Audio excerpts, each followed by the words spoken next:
I don't know what to do otherwise about those damn billionaires. Yeah. Echololzia, Echololzia, come on an adventure. It could be something, it could be nothing. We're gonna work it out together. Echololzia, Echololzia, two friends are really stressed out. Fuck. Looking for good things, talking about weird things, uncovering what stuff is about. I gotta stop the recording. Hello? Hello. Hi. Is this working? Fuck. Fuck indeed. Hi, it's another Echololzia. Can you believe another Echololzia? Jack, why did we start this again? Oh my gosh. You're like, Okay. I don't fucking know. No. I mean, when we talk to each other, I mean, I guess I feel like, well, first of all, we talk nonstop, and Yeah. we'll be like, "Hey, let's get on the phone for like 2 seconds. I just need to tell you this little funny anecdote." And Mm-hmm. then it's an hour and a half later, and maybe one of us has cried. No, just kidding. Yeah. But Very but true. Usually there me. has been a breakthrough of some sort, and then you give great advice. You So give I was great just like, advice. let's and I'm vulnerable to a fault. So like let's bring it to the people, and maybe we Keep in can mind. get, I don't know, be useful a little bit. I don't And Yeah. also just, yeah, why not? Why not Why us? not? All those dudes do it. Why can't we? Yeah, this is a dude cast. Sans dudes. Um, it's like two things, right? One, we need an excuse to be able to keep talking. It's not, and then the other thing is, I feel like you and I, but more so you, have created these spaces where you're vulnerable or I'm vulnerable, and that makes other people feel comfortable to also be vulnerable and maybe relate to some stuff. And so I don't know. I think it's nice that we can provide those kinds of spaces. So it's like an effort to kind of extend that a little bit beyond our normal streams, right? Yeah. And Even you though are we definitely did equally. that just on your stream the other day. It was like Well, a little no, I mean, yeah, it was a pre-game. a pre-game, a pre-Echololzia, pre-game Echololzia. So, okay, well, with that, I'm going to move us into Shrank. Is it? Shrank Yeah. time. Do you want to return to anything that you were shranking about the other day when I called, or do you have like a new thing you want to talk about?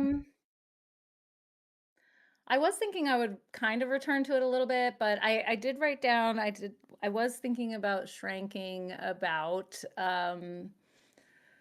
being a creative person. Like lately, I mean, am I starting? I guess I am. I can start if you want. I'm totally happy to do that. You started last time, Um, so I should start this time, unless okay, steal you're it on from a us. train of Yes, thought. You know please. what I I mean? pass. Pass. Like, I don't want to talk about it. I actually changed my mind. I don't want to talk about it anymore. I have it, but yeah, I've been yapping about this a lot, so. It's okay. Um, wait, what was my Shrek? No. Well, I don't know. I mean, okay, something that you brought up during that stream, which I don't even know if I don't think it's the direction you're going to go. So like this will kind of like round it out, I guess. But you talked about kind of just like feeling overwhelmed again by the world and getting really just kind of crushed under the weight of everything. And I definitely had a little mentee bee myself about a week ago with that. And we had a really social weekend last weekend. So we were just like around family, around friends, doing all this stuff. And simultaneously, as any day, like there's like fresh new horrors every single day, right? But especially with the PDF files, there was just like a ton of obviously like really horrific, horrendous, unbelievable stuff in there, right? And so all of that was kind of like weighing on me, but in the background because I'm busy and like being with people and stuff like that. And sometimes things kind of come up in passing, and sometimes you kind of get into it. It was one of those weekends where it was not like a topic necessarily. It came up as a little bit of a topic one time, and I was like slightly unsatisfied with how it was like or talked about or how we ended with it. Um, so by the time, Monday night hit, when I was having to go to bed and rest and get ready for work and everything, I was just really spiraling, like poor Bo. Bo was always like the receiving end of my spirals. But I was feeling very much like, you know, there, how are we like not outraged enough? I mean, I think we are for the most part, right? But just feeling really frustrated more than anything. Like, yes, there's feelings of like being scared or angry or whatever, but I felt mostly overwhelmingly frustrated with the fact that like because I as an individual don't have some kind of great power or platform, I have to like do my little things. But unless, in my mind, I'm thinking, unless the collective population all gets on the same fucking page and says, you know what, everyone agrees this is unacceptable, that this we can't keep living this way, we can't keep allowing these systems to be in place, and everyone at the same time says, let's stop our day to day, right? Then what actually changes and happens, right? So I was feeling very like kind of crushed by this, you know, feeling of like it's helplessness in a little bit, right? Like, and I was coming to this conclusion of, well, because it's probably not going to happen, we're probably going to be living in this, really terrible part of our timeline for a while and having to get comfortable with the uncomfortable. And that was really like also kind of smothering me a bit, and just it was all weighing really heavy. Yeah. So the next day, thank God, I had a therapy session like the next day. And my therapist, shout out to her. There's shout out because I get secondhand therapy. You do, yeah, right? I'm getting really warm. I'm gonna take this off. So she connected this concept of like all or nothing thinking to like my spiral, basically, which I do think or know that all or nothing, black or white thinking is very consistent and like common with neurodivergent brains, certainly mine. And yeah, I mean, and I want to pull up like some notes that I like wrote down about it, but our brains want to say like this or, so it's like either this collective uprising happens and things change drastically quickly. Well, can I interject with something please, about yes. the collective uprising? Because I have feelings about that as well, and I've been exactly where you are. But I think with all the files, not the file nonsense, is the scary thing that I'm kind of coming to terms with is, the conspiracy of it all. Like I sort of have been feeling like, there's powerful, and then there are string pullers beyond anything that even the uprising, like an like uprising could do, and there will be no justice, and I've been trying to come to terms with that, and maybe that's an all or nothing thought too, but like it's so global, and like the helplessness is so global. Like I can't even part of feel like community is going to hell. I mean, I'm talking about the uprising, but community is definitely important. But I just feel like, the conspiracy theory of like the group that's above governments. I mean, I kind of believe it. It's not conspiracy anymore. Like, I know, it's really being revealed to not be. And that's part of why I was feeling so heavy and so crushed about it, because I was like, how do we compete with this, right? And you'd like to think that like it being out in the open and everyone being able to just see it and like see with their own eyes, that globally we would be able to, as the majority of the population, not being okay with this, do something. But it's just it's not, I guess, realistic for that to be the case, which is like upsetting, right? You know, my brain has a very like, here's a problem, here's a solution, do the solution. Why no solution? And then I get stuck in the like the lack of control, basically. And it's the this or, right? And she was saying that we need to lean into like a this and otherwise we just fall into this black and white spiral. So it can be like this is the case, and there's still, we can still build community, we can still find joy. I was also talking about, I mean, we've talked about this before, but like it's crazy how, you know, we talk about these things, we come to these conclusions, we feel, I don't say better, but like some relief, and then like that's temporary, and then you like hit the wall again and you have to like remind yourself of all this stuff all over again, right? Yeah. But I mean, that's like the practice of mental health, I guess. That's yeah, it's a practice. It's not like we are always working, we're never healed, you know, yeah, or we're never fixed or anything. Like yes, that's something, you know, therapy is ongoing, and it's all about gathering tools to yeah, get through this reality. right, yeah. She Because was we're saying not, too, like it's not a yeah, fix it and leave it. It's like a cyclical thing. yeah. It's not like, even if she, I think she kind of gave that example of like, let's say your ideal scenario, because my brain is like looking for, not looking for, but my brain is like trying to put into this, like has this idealized version of like what could occur versus reality, right? And so she said, let's follow the idealized version. Even if that happens, it's not a fix it and leave it. The same like with our mental health, but also with the world and society and these systems, right? You don't just be like, oh, I fixed the system and now I can like set it and forget it. It's like things are gonna get shitty again. You know, like we have to, it's a constant air that needs to be Yeah, they're going to be applied. shitty for Yeah. so long, you know. Yeah. Yeah.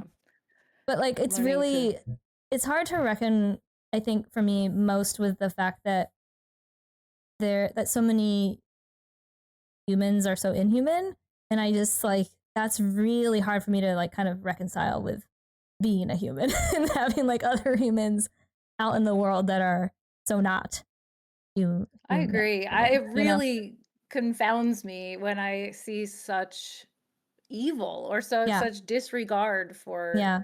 humanity. I don't understand it. It's like, come Yeah. on, you know, because I've been thinking a lot about, obviously, you know, this isn't a political podcast per se, but everything is political these days, and it Right. should be. And um, you know, like with the decline of uh, you know, Yeah. Sir Cheeto, Mm-hmm. the cognitive decline, like Mm-hmm. you've been seeing a lot of that side, MAGA side,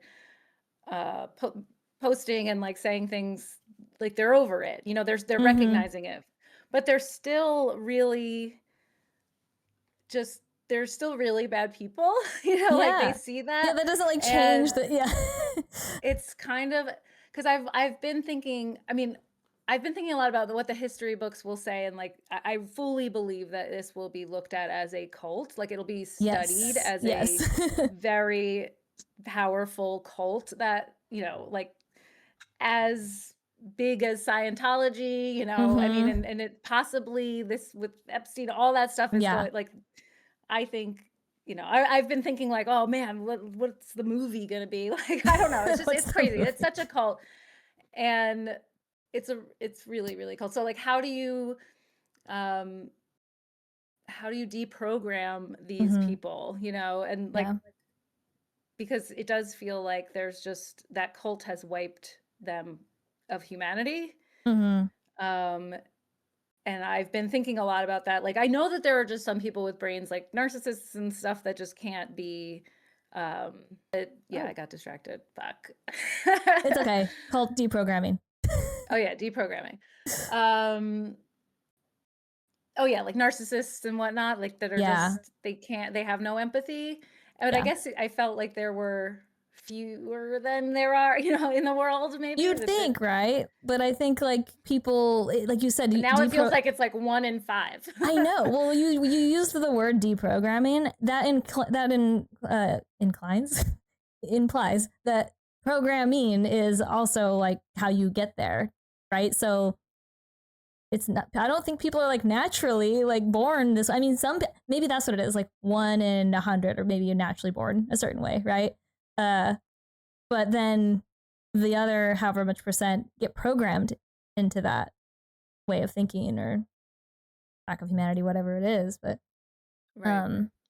yeah. So Yeah. Like anyway, just and I raised to don't like hate. to like always bring it back to like this what is like Well, happening or whatever. It's almost like it's kind of like you can't not, because it's just super shaping everything about how we live here and how we exist. And I was also complaining, venting, whatever, yeah. about how it just feels really like I recognize the value and the importance of still finding moments of joy and like not thinking about it and talking about it and stuff like that. But that like butts heads with this other thought I have around like, well, by without imbalance, nothing changes. And that's actually not true. That's the all or nothing thinking that I'm talking about.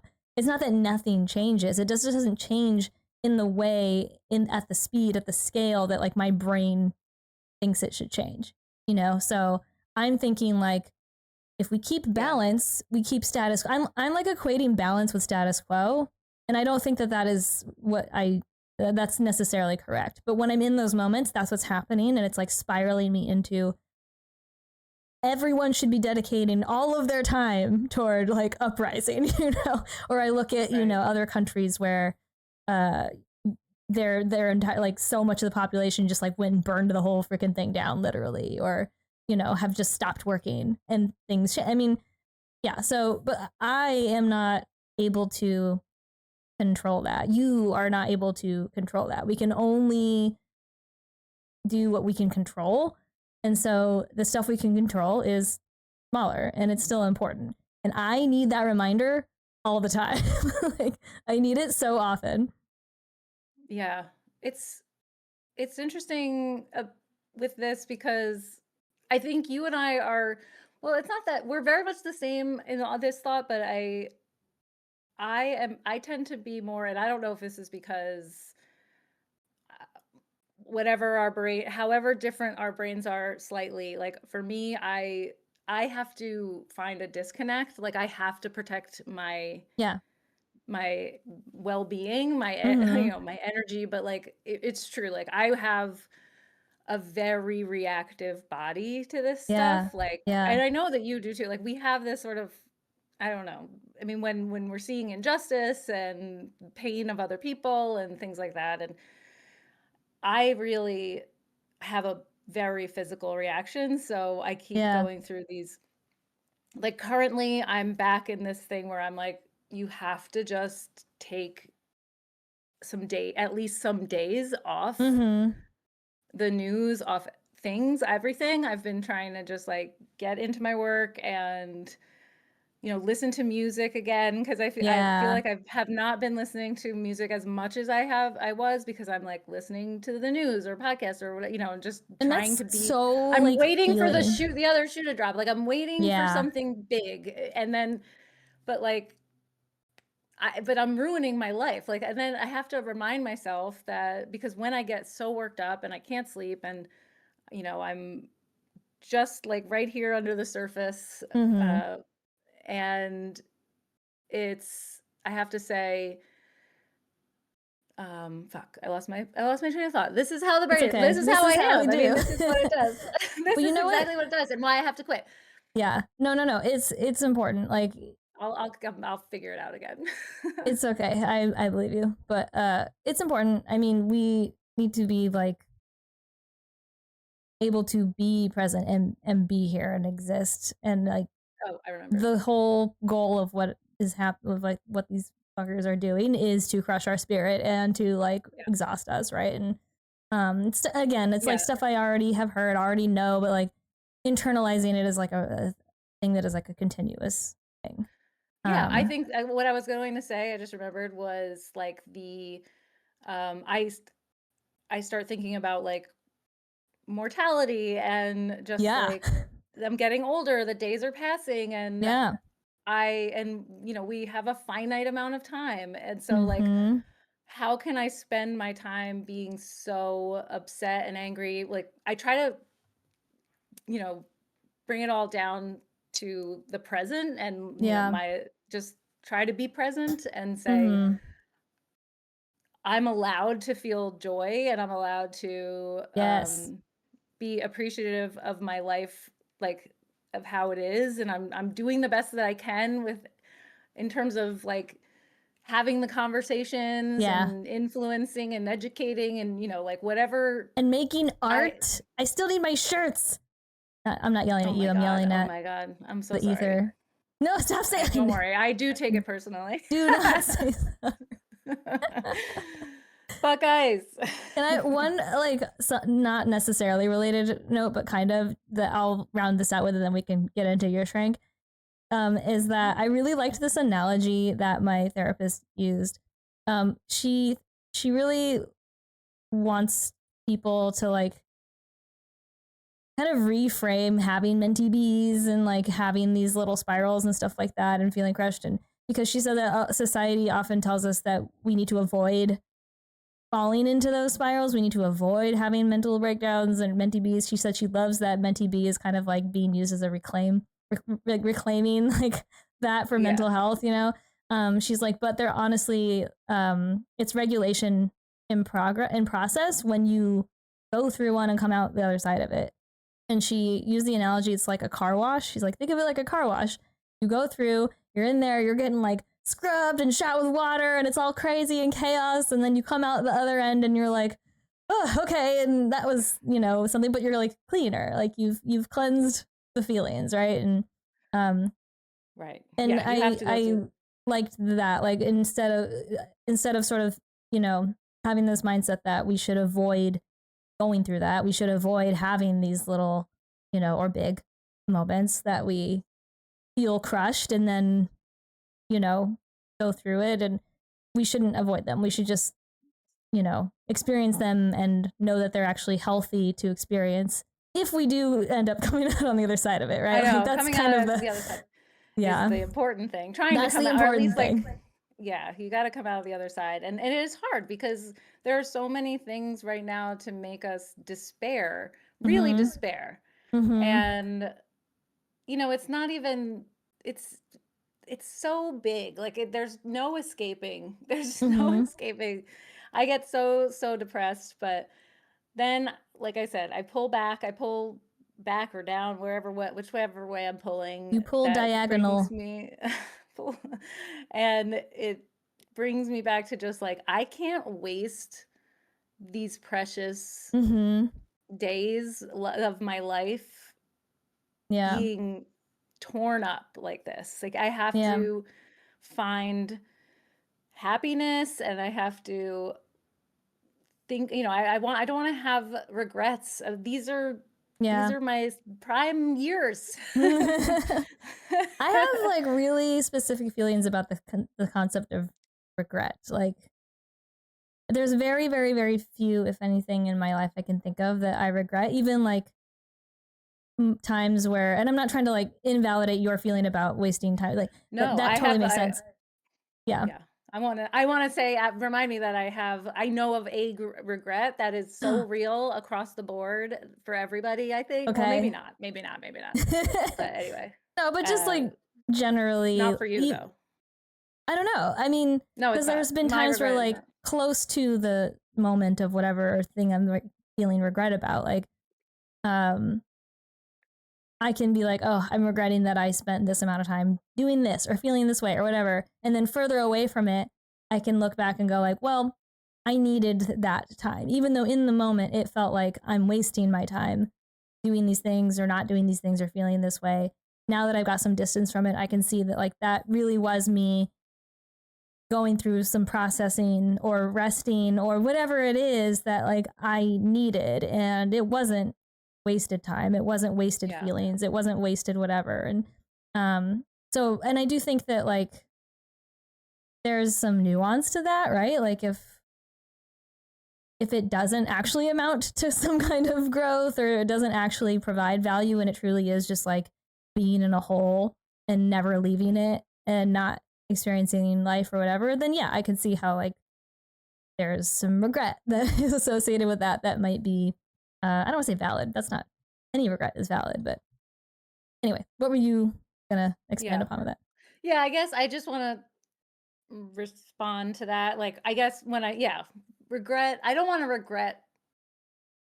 I guess I just don't want to regret being, I think I look back on myself, how many years I spent depressed and in like really deep depression. And Mm-hmm.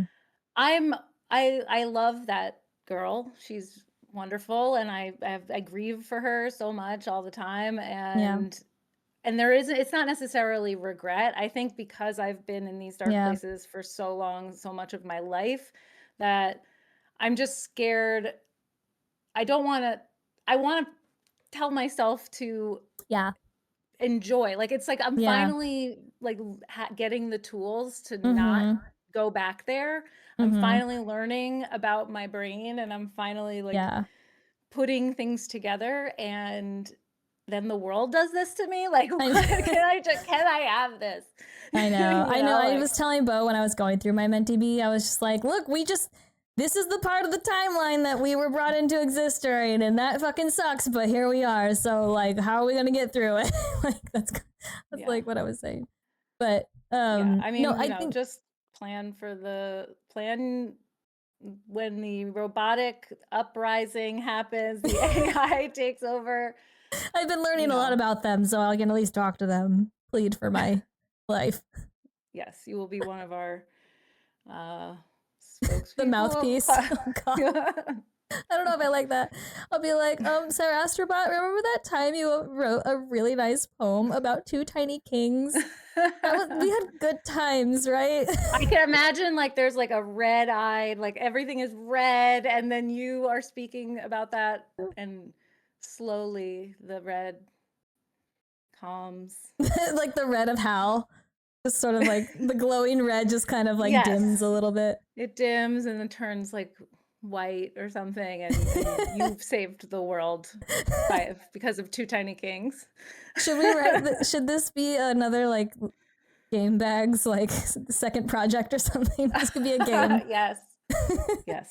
Absolutely. When you were talking about telling previous Jack like about here, do you think that has more to do with the concept of regret, or more so to do with just like, here are things maybe I'm like, here are things I wish you had known, but is that the same thing what I'm describing? Like, is that a version of regret? Because like one thing, I don't know, one general theme that I feel like I and probably a lot of us would tell younger versions of selves is to just like not care so much about like what society is telling you or how society is shaping you. Like, and I do feel thankfully that I started to receive that message pretty like earlier than a lot of people do, I think, because I never really felt myself trying to conform really, and I was able to lean into that earlier, I think, than some people do. But I'm trying to unpack in my mind right now if that's like a version of regret or not. I don't know if it matters, but well, what do you feel about, okay, I'm torn with this question, but like when people ask if you could go back to, an earlier part of your life, like if you could go back to being a teenager, would you relive that? And most people are like, no, oh my God, relive it so because I would like have the opportunity to change the course. I guess with the knowledge you have now, I don't know. How does the question go? I think it's something like that. Yeah. Well, I think of it like two things. Like, are you asking, would I go back because I would want to re-experience it? Or are you asking, would I want to go back so that I can change the course with my knowledge that I have now? This is just a question I hear asked because, and that's a good distinction that I'll answer it both ways. Would you go back to experience it again? I guess you would just be back there with no knowledge. That's a really good question, actually, because there's I guess with no knowledge, it doesn't make sense. It doesn't make sense. It's like, no, because then I'm just going to. Well, no, I mean, like, it's sort of just like, did you enjoy your time on this earth during that period enough to be like, I would re-experience that again? Like, I would like to, or something. whether or not you actually would like not changing anything actually. So like there's aspects of it that I would. I think ultimately yes. Yes. I think I would. Not that I had like an amazing time as a teen, but like there's things it was very formative time for me, and I was like playing guitar all the time. I think I just miss playing guitar all the time, and I played for hours on end when I was a teen. So I think yes, I would. I think we just figured out what you need to do more of. Oh god. You might be right. Yeah. You might be right. I mean, I'm are usually a yes. 1, 2, 3, 4, 5. There's like 5 or 6 guitars in this room right now, and they don't get played enough. I will say. You gotta play. My brain is like, okay, how do I make this happen? This is not your responsibility, but I do appreciate you calling me out. I'm taking it on. Okay, I have talked a lot. We need to get to your shrink. No, wait. My shrink? Okay. Your shrink. I guess I wanted to talk about like, okay, my shrink. It's about me. It's okay to talk about yourself. It's okay to this is why we're doing it. Listen, no one else is here. It's just you and me, okay? I know. Right. Yeah. I mean, I think. Don't tell her. So I have been, I don't remember where in the timeline it fell that I said, I could never have a routine. We've talked about this, but like I could never have a routine. No way, no how. I'm no routine girl. And then like literally the next day, well, if you do you date? I have not. Do you date your writings? I do, but okay, so we can pinpoint the day you said it. I finished a notebook. Like wow, yeah, which is always such a good feeling when you can actually finish a journal, like and start a new one. And I'm already like this many pages into another one. Look at you go. And I've kept to it. So like I've created this ritual, I've kept to it. It's absolutely like influencing like the rest of my day and life. It's crazy. It's been like there have been a lot of changes just from this one little routine where I'll just say it. I don't think I talked about it. I don't think it was after our last session. But just like I light a candle in the morning, and I mean, so far it's only been during winter, so the routine is like turning the heat on in this room and lighting a candle and then going down and making tea, and then when I come back it's like warm and it smells nice, and that's like a dopamine hit or whatever. And then I play like a music, jazz. It's usually jazz. Like it's funny, I just go on YouTube and I put on like one of those music ones or whatever. I think lately I've been using this like morning jazz with Snoopy. With Snoopy? Oh my god, you spend your mornings with Snoopy and jazz? That's adorable. And Snoopy, jazz, and Woodstock. And so I don't know. It just Snoopy came up and it was good. And it just like tickles the brain in a really nice way. And I was setting a timer, and I do sometimes set a timer, but this week I was like, I just kind of want to write and not be timed, because a lot of times I'm racing against my 20-minute timer to just get as much in as I can. But so anyway, it's been affecting my life for the better. I've been like finding routine in art again, and I've been finishing things. Yay! Finishing projects. I'm so proud of you. And yeah, I printed that book. And so I'm making art, and I'm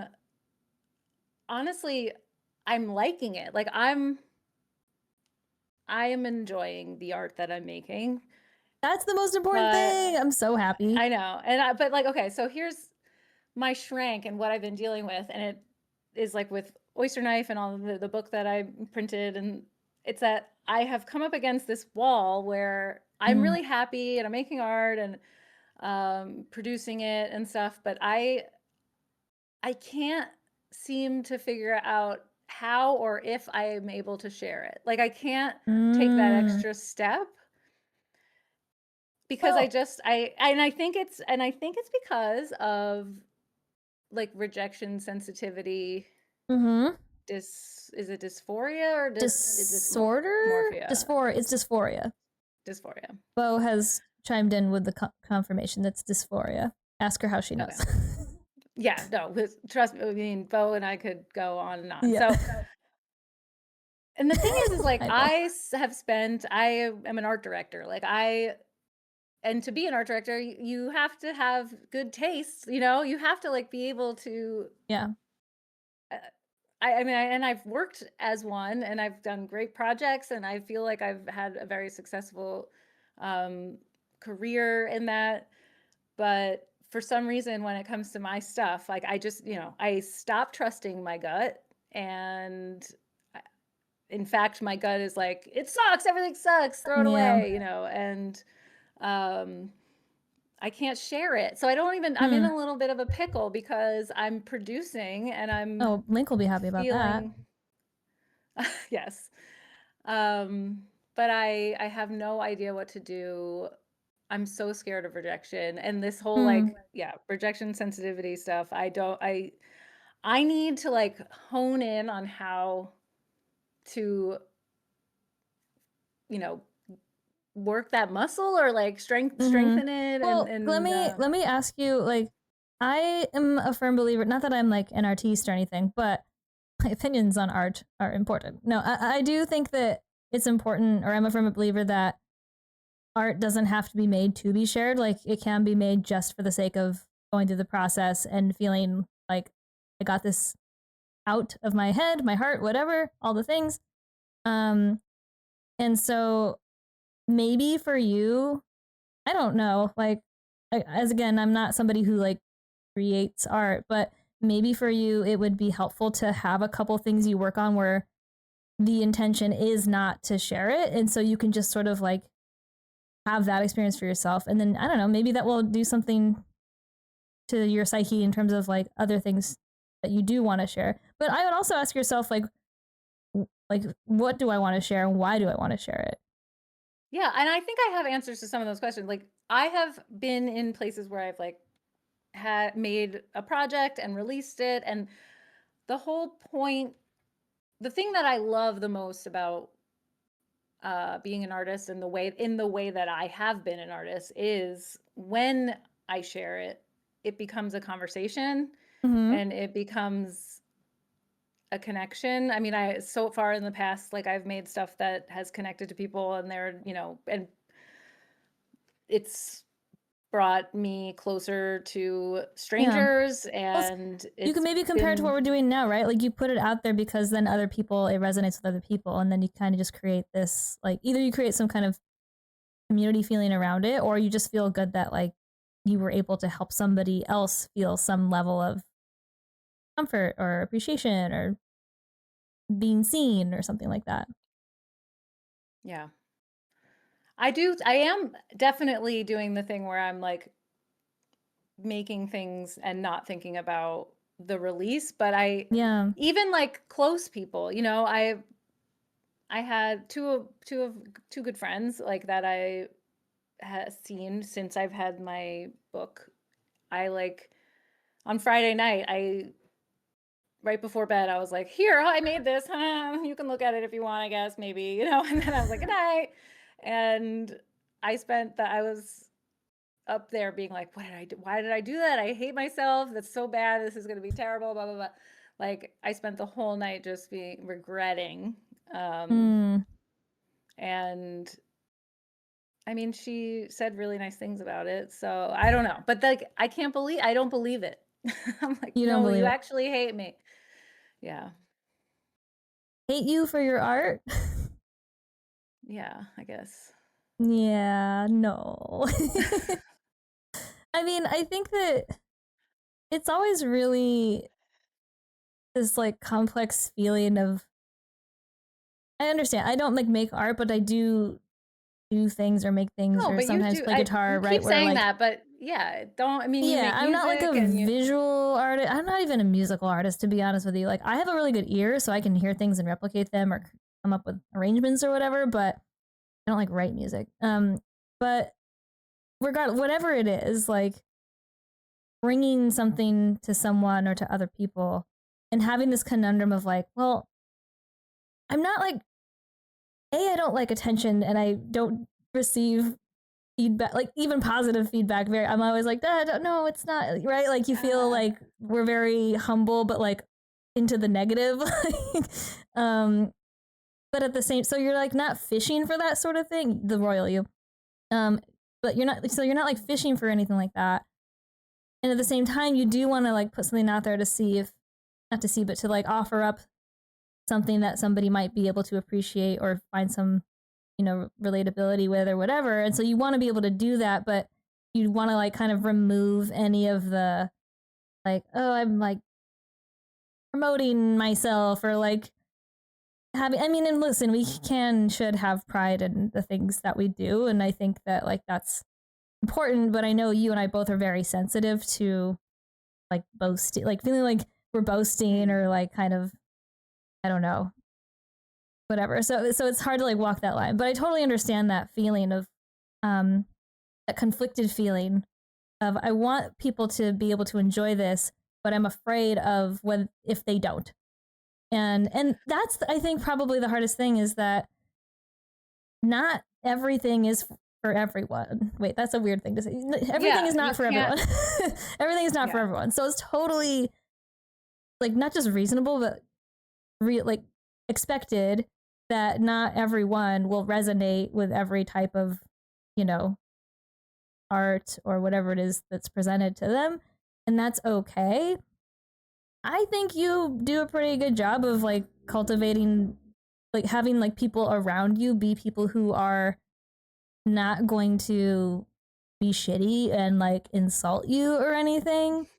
You know, even if something's like, I mean, even with me, I'm like, I don't know poetry at all, but I can appreciate like what you have shared. And I'm like, I think it's good. Like, you know, some of the way it's written or what I read or whatever, I'm like, I'm either and it's not just you, it's literally any poetry. Like either I don't get it or it doesn't resonate with me, or I'm like, okay, that's a sentence, you know, and that's just like my own relationship to poetry. But I would never be like, Jack, I don't fucking understand this. What is this? You know, I'd be like, you did this and I couldn't do that. And you're sharing it. Like, this is great. And, you know, this is going to resonate.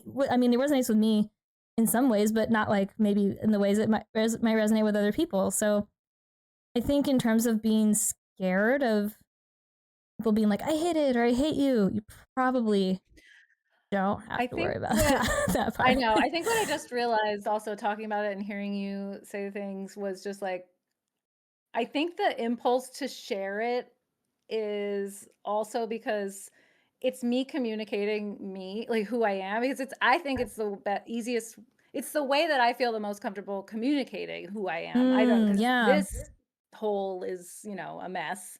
And I Which can't. Hole? What did you say? This one, this hole? I just saw like this hole is a mess. I'm like, you just pointed to many holes. I don't know which hole you're talking about. Exactly. My point is proven. And so I need to just like barf it out because I feel like it's like it's the true me, or I don't know, but that's how I want to communicate. And so that's the impulse to do it. Yeah, that's all right. Yeah. You said, and that's a good, you just said like, okay, you came to this thought of like, it's your way of communicating, right? Like kind of who you are. And not everyone is able to like communicate in the same way or be on the same wavelength to like receive a communication, right? So I think it's still important that you do it, but I think it's the whole thing of having the courage to not, you know, it's the people pleasing thing that we both have too. You want to be liked by everyone, but that's impossible. And I'm really trying to, I need like some mantras or something that to help me say like, it's okay if people don't like you. Yeah. You know what you just said made me think of something. And I don't know about, I'll speak for myself, but for me, my people pleasing is not in not rooted in a desire for people to like me, or even to have them not be upset with me. I'm so concerned about other people's comfort, and emotionally, physically, whatever. And I don't want to be. I really do think that Maya Angelou quote around people will forget what you said and forget what you did, but they'll always remember how you made them feel. That like lives in my body. And so because of that, I'm always highly concerned about how like what I'm doing, what I'm saying, the impact of what I'm doing saying is making other people feel. And it's not necessarily, I think like someone else's perspective of whether they like me or not is connected to that, but it's not sort of like the driving force behind my people pleasing, I think. Yeah, I mean, I definitely understand. I think, yeah, I mean, it's all there, it is all connected, and we're just like, I'm annoyed with myself about how people pleasy I am, because yeah, I will always be like, whatever you want, whatever. I mean, it's funny when we hang out. Yeah. We're like, no, you choose. It's like, we we're need never Bo gonna to make a tie break decision. everything, or to just be like, we're doing this. Yeah, but Bo is also the same, so we're just like, I mean, in the end, Bo can make the decision. Yeah. And we're like, no, you do. I don't know, whatever you want. Yeah. But I'm like that with everything, and it is annoying, and I want to. That's what I'm currently working on the most, I think, is just like embodying a person who doesn't care, but like not. No, that doesn't sound right, because it No, I know doesn't what you sound mean. nice. No, there But is, yeah, but here's like there is caring too much. This is why I said earlier, like I would tell young Sarah, you like don't care so much about, well, literally everything, and that's a problem I still carry with me today, but it's not applied necessarily to fitting into society. It has more to do with just like my general comfort in life. Like, you know, I have a lot of like preferences, I suppose, with like how things should be or how they should be done or whatever. And like when they don't exist in that way or don't get done that way, I get really, it like affects me, and that's dumb. I mean, it's not dumb, but it feels dumb. Like that yeah. I shouldn't care so much about everything, and then it's affecting me in my body.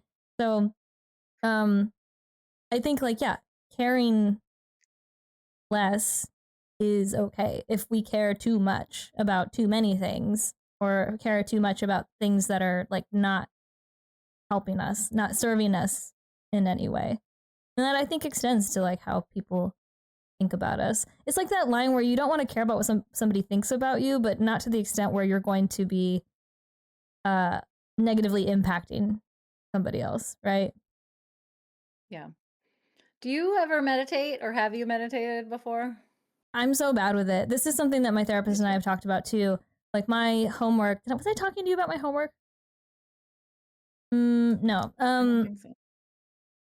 Because I had asked her about quieting and still giving some stillness to my brain, because it's never still or quiet. It's just like pew, pew, pew, pew, all the time. The right? hot engine. Yeah, Revved hot engine.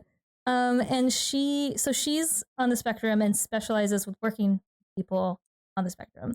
And she said that people on the spectrum have like literally more neurons firing off all the time, which creates this like really overactive brain.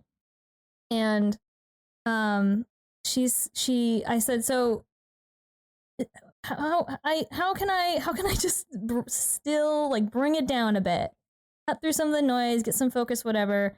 And her homework to me was to kind of do some research on that concept, because she said, I don't know if that's really a thing for people whose neurons are firing off, or who have more neurons firing off. Like that just might not be a thing that makes sense or is possible for your brain.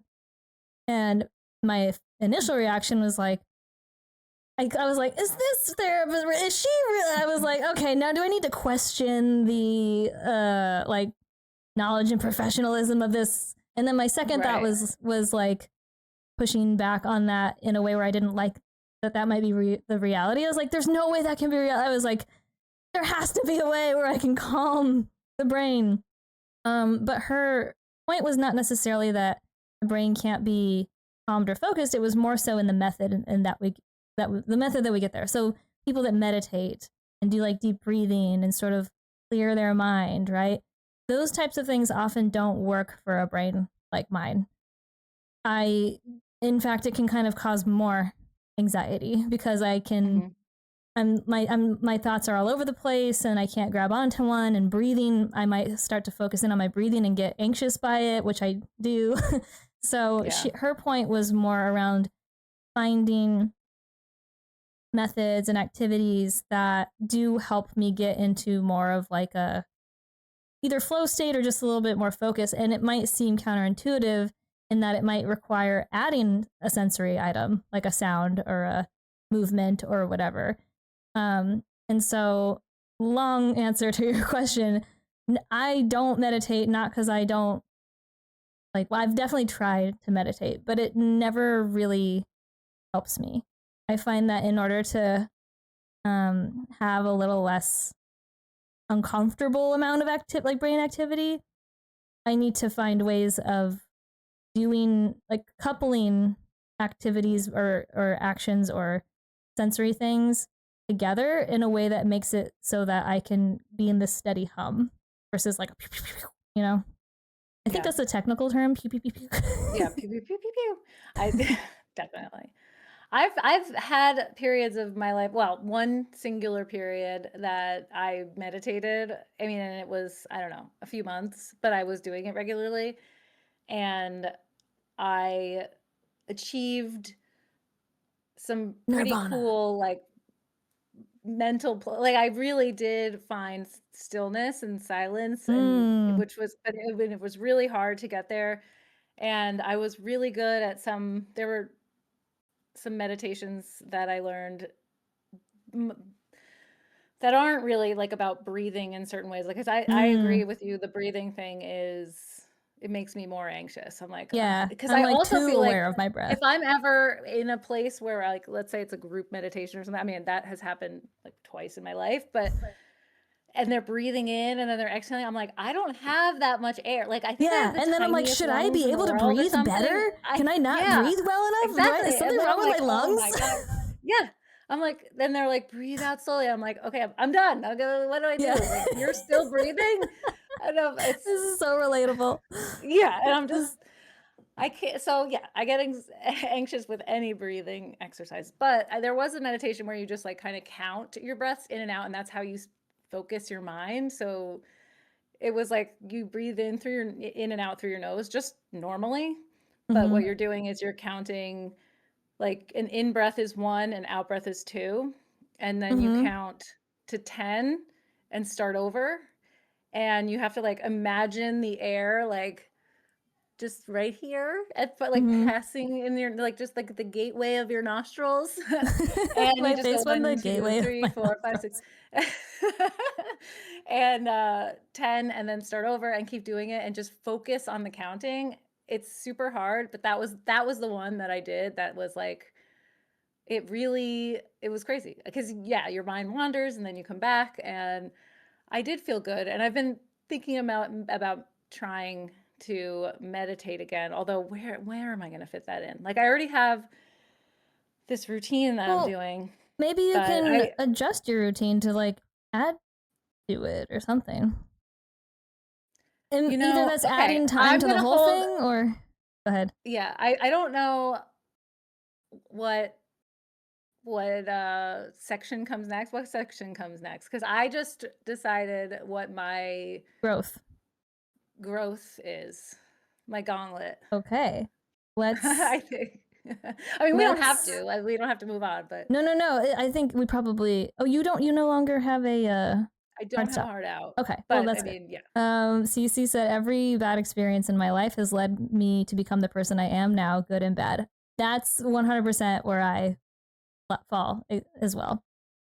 Like everything that has happened, all the good things, all the shitty things that I reflect, I'm like, oh, I can't believe I said this or did that or whatever. I think like that even though it's uncomfortable. For me, yes, I mean, I think I try to think about that and accept that, but I think that I spent so many of my years in depression, and like I just feel like Yeah. I do have, I mean, I can't regret it because obviously, but it just feels like lost time, like invisible time, Mm-hmm. or just time that was cut out from like Mm. really great years that could have been great, I guess, like my Yeah, I mean, 20s and but maybe that's just like maybe those years weren't meant to be your great years, and now these years are meant to be, and those ones informed that happening or something. I don't yeah. know. Yeah. I have to learn to accept those years for what they were, and Mm-hmm. that they're not wasted. And I don't like Yeah. saying that they were wasted No, I know what because you mean. But I the think, year that I met, well, like the time that I met you, by the way, tomorrow is our 2-year friend anniversary. oh my God, Woo I woo. love it. I A love it. I'm so excited. little Harthian smile, Keys. Mine's upside down. It's all. It's okay. um, but at I didn't that even think time, about that. I should have had it so that it's like, oh my God. I should just get another one, I it. guess. I guess you need another one, or I'll get like the inverse so I can have like a happy and a sad.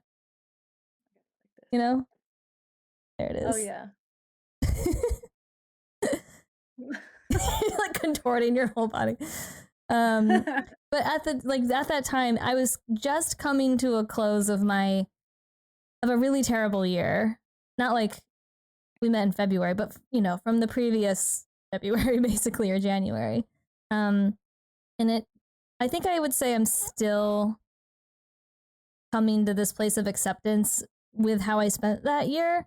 Bo has, thank you, baby, been very encouraging in terms of reframing how I look at that year, because I was, I was unemployed, and and like Zuzu was sick. I've told you about this, and I was really kind of struggling to figure out how to move forward, like what comes next, right? And I had a lot of ideas that I kind of like started and stopped, or I would research and then research them into a hole and then never come back to them, or just get really discouraged or whatever. And like then after I came out of it and I was working again, looking back, I'd be like, man, I had all the shit I want to do now that I'm like, oh, I have a job and so I don't have the time.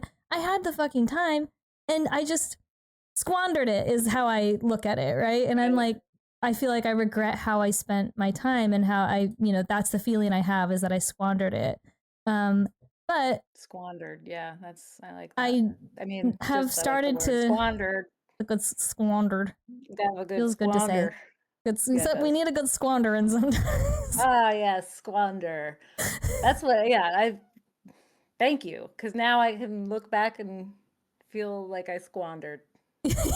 You want to de-squander. You want to de-squander your mindset. Wait, unsquander? Anyway. But I've started to Unsquandered, kind of maybe? look I at don't it know. differently, though, and try to distance myself from that squander feeling, because Yeah, I, also, it's a construct, man, like, everything is yes, it's all that a freaking too. construct, It's like, all a construct. it's like this unemployed year, fuck the system, Yeah, like, yeah. that But you it were. wasn't even about like employment. It was about I even know, just it's about figuring now out you see all the time that you how, had, yeah, but how could I have like what could I have put myself into in the time that I had, right? And you know what I did put myself into, which again, it took me some time to kind of really acknowledge the value of this, but I was on Twitch a lot. Not like I was streaming all the time. I did stream, but I met you. I met Spooky, I think, or was I employed at that time? I don't remember, but I spent a lot of time in Twitch communities and started to make some really amazing connections, and that was fueling yeah. my ability to not be completely depressed in a hole. Like I was Yeah, and you depressed, streamed a lot, but you had there's a lot that came from that if you really were yeah, to look right, at it that way. There's no right. squandering, unfortunately, because we love squander. We love squander. We love the concept of squandering as a word. Yeah, just as a um, word. but no, I met or deepened my like connection to a lot of folks, here. And that really like helped me. Like Carol, Oscar, you, Spooky, Frog. I'm just looking in chat right now. I spent more time with you. Arctic, you as well. Arctic, you came here. I mean, that's what I'm saying. Like connections to the point where like, come into my home, like be with us, be with me. And I really value that, like more than a lot of things, most things. So I'm trying to kind of like reframe the squandery. Yeah, you know that feeling. has been a thought for myself as well. Like Yeah. the connections made through this platform for me over the last 2 years. Yeah. It goes beyond like when I'm spiraling and related to your shrink about the world and like what, fucking billionaires and like why, I just want to be like snip, snip, snip on all Yeah. connection, but Snip, then snip, I'm snip. like, this platform here has been such a safe, warm need in my life. I feel like the community that we have, it has just changed me in a Yeah. good way, and I can't necessarily, I can't give it up. Like if we want to just Yeah. band together and figure it out, then I'm there. Let's do it. But Yes. yeah, I don't know what to do otherwise about those damn billionaires. Yeah. We can keep working on that. I want to clip that. I don't know what to do about those damn billionaires. Preach. And then Frog said, yeah, when I get really regular with my running, the flow space becomes meditative for me, which I find super gratifying, but meditation makes me anxious for sure. I know you run running a lot. running. Thank you for bringing that up, because running right now is because I have the clearest thoughts. Also I do it like I run, it's almost, I sometimes feel like it's a little abusive, but like it's like I have to beat myself up, so I run really hard and really long, and to kind of like tire out that brain of mine and tire out my body so that the brain is weak. Weaken you. We can break it into submission. It's interesting. So like, because I have tried to run. I mean, I have done a couple runs. I started to get into it a little bit, and then it got really fucking cold and rained a lot, and I don't have something inside that I can use, so I kind of switched over to stationary bike. But one way or another, whether it's a run or a stationary bike or any kind of exercise for me, again, my brain like I get bored, or I can't like focus on the exercise basically. The only time I've ever been in some kind of consistent routine with exercise and it was doing something for me was when I was doing VR boxing and Beat Saber. That's the only time that I can really get an actual, movement and that's like good cardio and exercise. Not so much on the weight training or muscle aspect of it, but at least for like movement and cardio, the only time I can do that and have it be like, oh, X amount of time has passed and I'm not like looking at every second that's going by, is when I'm fully distracted by like a video game or, whatever. So, yeah, I don't know how I'm envious of anyone who can just be on a run and not be like, I need a podcast or a stream to be like also listening I have to to. listen to music, and I pretty much I don't like running to silence. Some people are like, well, at least when I was like training for a marathon and stuff, it was, you hear things like, don't run to music, like you have to really feel the blah blah blah. I do. I set a playlist so much that I like to run to a beat. Like I run to a certain BPM, so and I change it when I want to do faster runs. Like I totally that helps you like trick my body. Yeah, zone in totally, though to the run, right? Like for me, that's what it does. And maybe it's like, I give the music. Maybe the music is when running the race. Oh, like I don't know what they think about that. The music is running the race. We're getting woo-woo, take all the credit, y'all. music, I guess. We're getting woo-woo over here. But yeah, I think what I wanted to say about the meditation aspect of it, like, I feel so clear-headed and I feel like I come up with the best ideas when I'm running, but Mm. I have no way to idea capture while I'm running. I have Oh, tried so many different things. I've tried Siri voice into the notes. watch.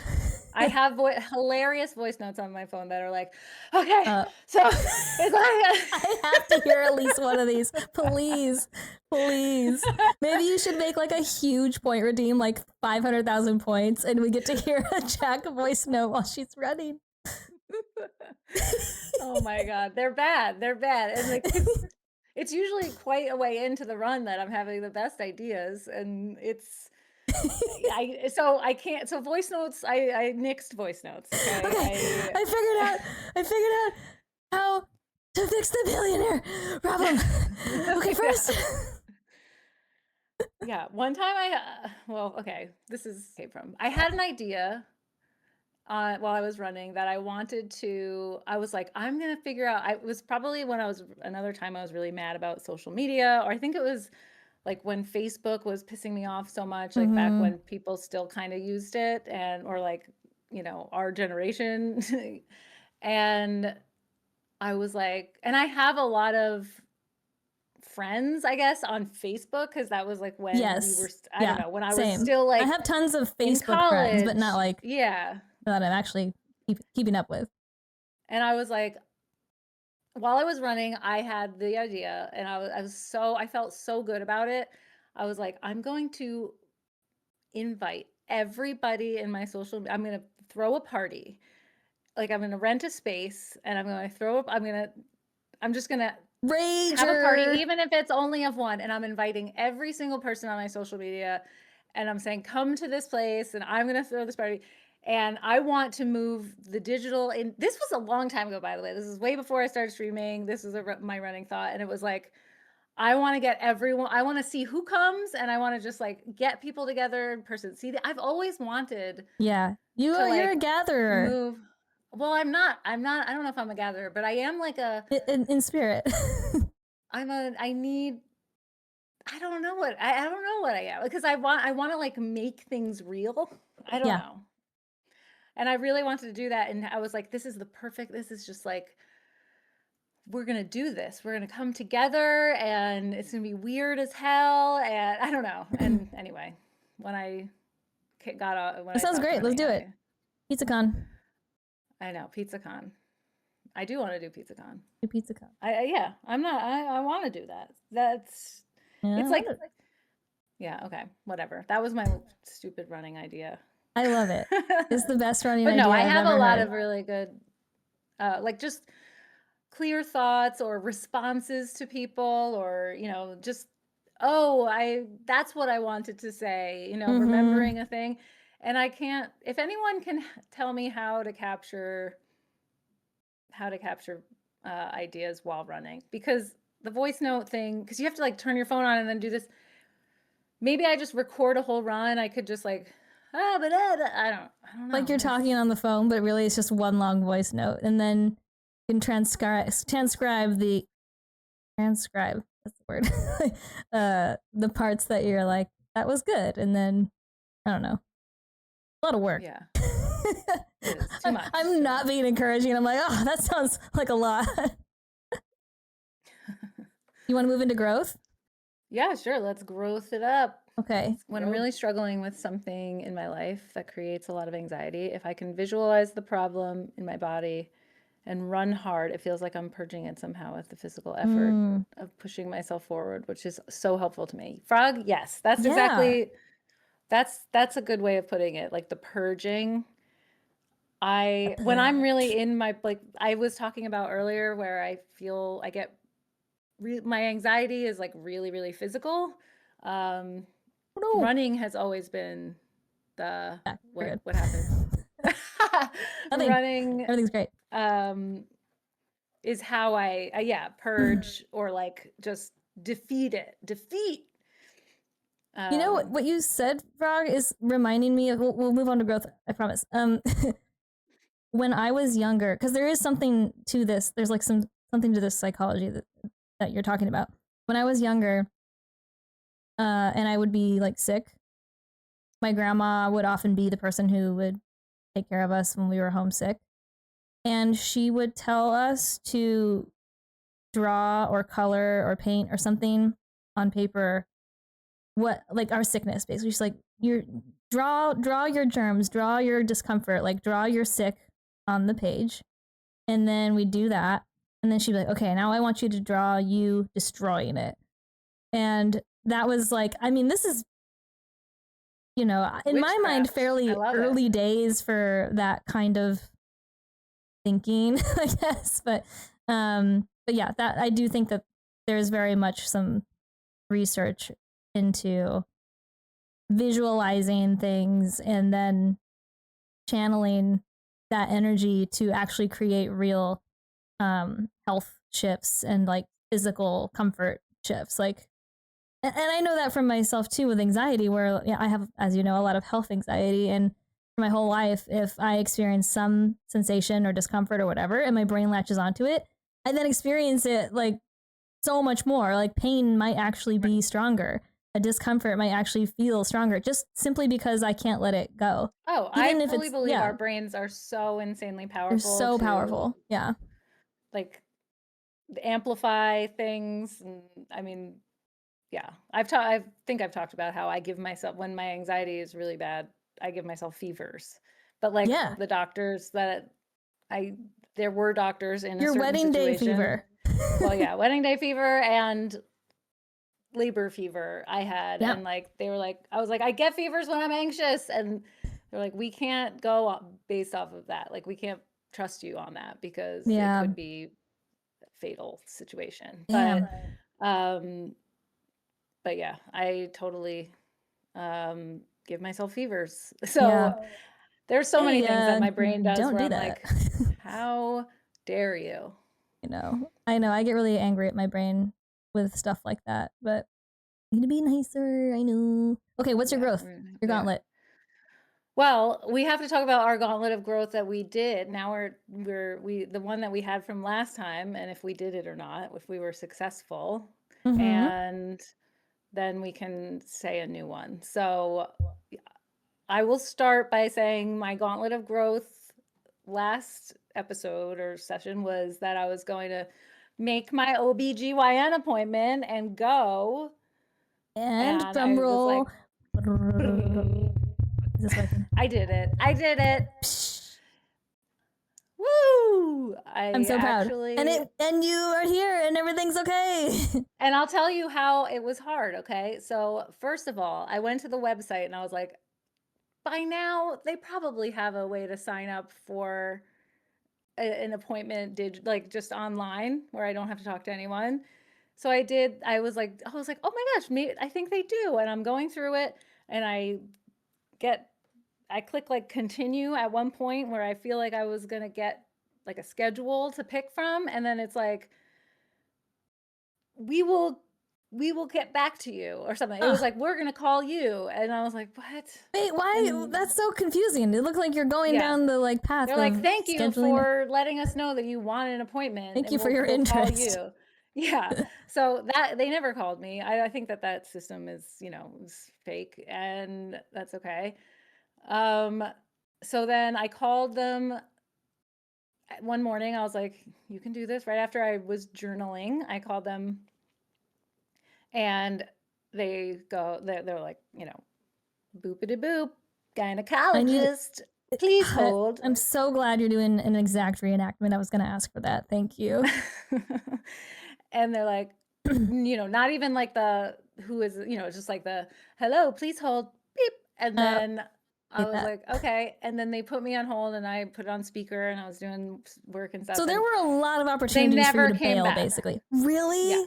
Yeah, they never came back. So eventually I hung out. I was like, I can't do it. And I was like, I'll try again. But like for someone like me, each of these steps was hard because it just is for some, for the silly brain reasons. But I was like, great, another failure. Now it's never going to happen. It's never going to happen. And then it was probably like a week later, I got the courage again to call. And then That's huge because you had to make that choice twice, minimum. I know. I had to dial a number twice. That was crazy. That's so scary. I know. It really was. And so then I got through and they took, my appointment, and then I went and I did it. I'm so proud. And you already got results and everything's good. Yeah, no results is good results. Oh, okay, then never mind. I think. Not to tell us all of your health information on live, but no, I mean, they didn't call me, and they said if there's anything they call, we all probably know because my cervix or over, I don't know, whatever. Everyone knows about your cervix, girl.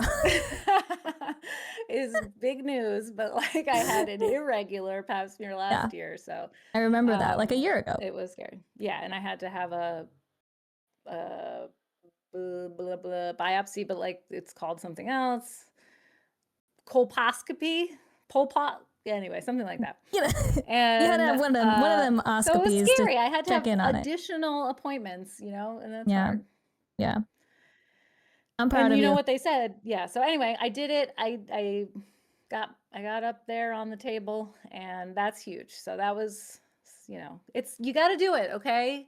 You got to do it every year. Schedule your checkups, people. Your checkups, very important. Whatever they are, for whatever. I mean, because now mammograms coming right around the corner, so it's never ending. My favorite time of year when I get to perceive photos. That sounds not like what it sounded like, but the imagery, the imaging photos. Oh yeah. The ultrasound ones. Yeah. Or yeah. Yes, my alien boobs. Alien boobs. I mean, they're not boobs. It's an alien. My boobs are an It's alien. A laboo boob. Yes, it is. It looks like a laboo boob. It does. With the teeth and everything. So what's your next gauntlet? I didn't think about this for myself, so I have to think about that while you're talking. Yeah, I mean, there's always some. I think before I was thinking okay, I'm just gonna put my. I had the thought that I'm gonna put 10 copies of my book up on Etsy, just whatever, 10 copies. That's it. That's there, and that was one of them. That was the one I was thinking about. So I do kind of maybe want to do that. But the one that I was going to say is meditate. The one that I thought of while we were talking is meditation. I want to get back into meditation. Giving it a real try. And give it the old college try. Yeah, I think I want to try it. And I also think it will be really interesting to talk about on the other side. That's another reason for doing this. I wanted these gauntlet of growths to actually push us to do things, because we're saying it publicly. We have to have an answer on the other side. I mean, it would be, so we could be I didn't do it, but that's lame. Yeah. And, we don't want to do it. We don't want to do that. We want to have something to talk about. So I'm going to meditate. I'm going to clear this mind, baby. I look forward so much to hearing about it. Oh my gosh. And the thing is too, if things don't work or we fail at whatever, it's important to talk about those too. So, but I think I don't see myself fully succeeding, but I am going to try. No matter fail. Exactly. No matter fail. Okay, your gauntlet of growth, what was it last time? Well, last time I think it was just regardless of whether I'm showered or need to shower or the time would get out. And it did rain a lot between now and then, but I will say I did get out for walks. I would usually be in chat or on the phone with you or whatever, on my walk. And so did. I did. I got out for some walks, and I definitely want to find something more consistent. Did you get out looking slobby? Yeah, I don't. Yeah, I was okay, good. That's good. I'm throwing some sunnies on, and hoping I don't run into a neighbor, basically. Exactly. That was part of the growth, is like just getting out there without having to feel like. A friend came over yesterday, and I like had not done like makeup or anything, and I was like crying earlier in the day, and I was just like, oh my god, I look terrible and I'm tired or whatever. But the intention of the hang was to be just really like, no one has to be on, no one has to be like, it's like a blob hang. We just needed to kind of cozy up together and have no pressure. And so that was another extension of that, I think, is that I was like, I'm just not gonna make myself what I would say presentable, like, I think something that's a little bit of a cheat, because I've, spent time with her before, kind of in that state of what I would say non-presentable, but it's still something that like I made a conscious decision, I guess, because like, oh, I gotta get ready, and then I was like, why? You need to get ready for what? To just blob on the couch and watch a movie, like in the dark, probably. So maybe just let it go. And I did. So. I feel like I've been growing with stuff like that, as the same sort of thing as well lately. Because remember, I was freaking out about cleaning my house because people were coming over and I did clean, but like I didn't go as crazy as I usually do. Okay. And I was like, you know what? This is my life, this is what am I gonna do? I was going so crazy on, scrubbing, and I was How like, was that? nobody cares. Scrub. I was gonna get down on my hands and knees. Angle the camera around. Let me show you exactly how I was scrubbing. I was scrubbing, but I'm letting it go more. I don't know if it's age. Maybe it's like I think that's probably part of it. I'm like, we're old. That's probably. Yeah, I mean maybe. Well, yeah, probably because we just go. So we have the same experience over and over again, where we kind of finally, years if not decades later, are like, I'm finally going to learn from this repeated experience from the last 10, 20, whatever years, right? Yeah. Blob hangs. I mean, I love that.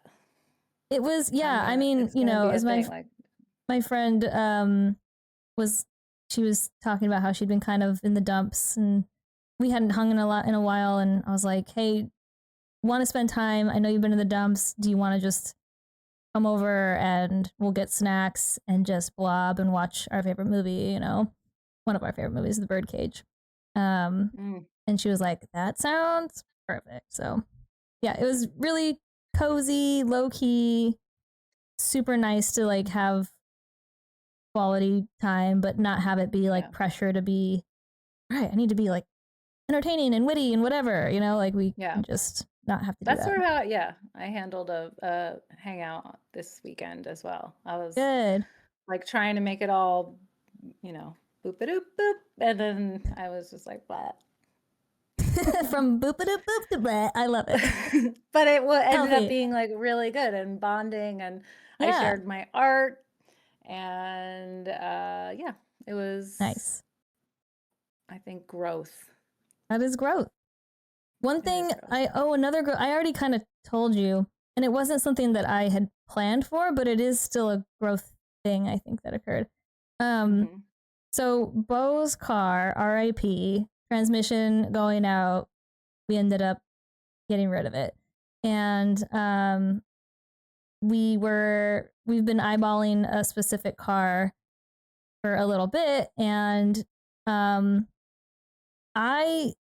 Bo and I both are not people who feel very comfortable like haggling or dealing with anything like that. So the thought of that is really like, bleh. And we've also been spending more time than looking at things like CarMax or Carvana or whatever, where like that's their whole business model, is like, take the haggle out of it, here's the price, and be on your way, sort of thing. However, the car that we found that we really want was not on one of those sites. It's like at a dealership. So I did so much research. I did a lot of research. I had previously, before we even were looking, seen and saved a TikTok of a former car saleswoman giving all these like tips about how to go into it, and I watched it so many times, and like, so I It's was so like, I scary. really, I give you so many props. and I do think like and this is my part of my flavor. One of my flavors in my neurodivergence, it has to do with like really not being comfortable with or capable of like lying or fibbing or any kind of untruth or inaccuracy or something, right? And so I feel I like have that. there's so much of that that gets muddled up when you're going into like a haggling situation. And I'm just like, oh God, I can't haggle. I can't do it, right?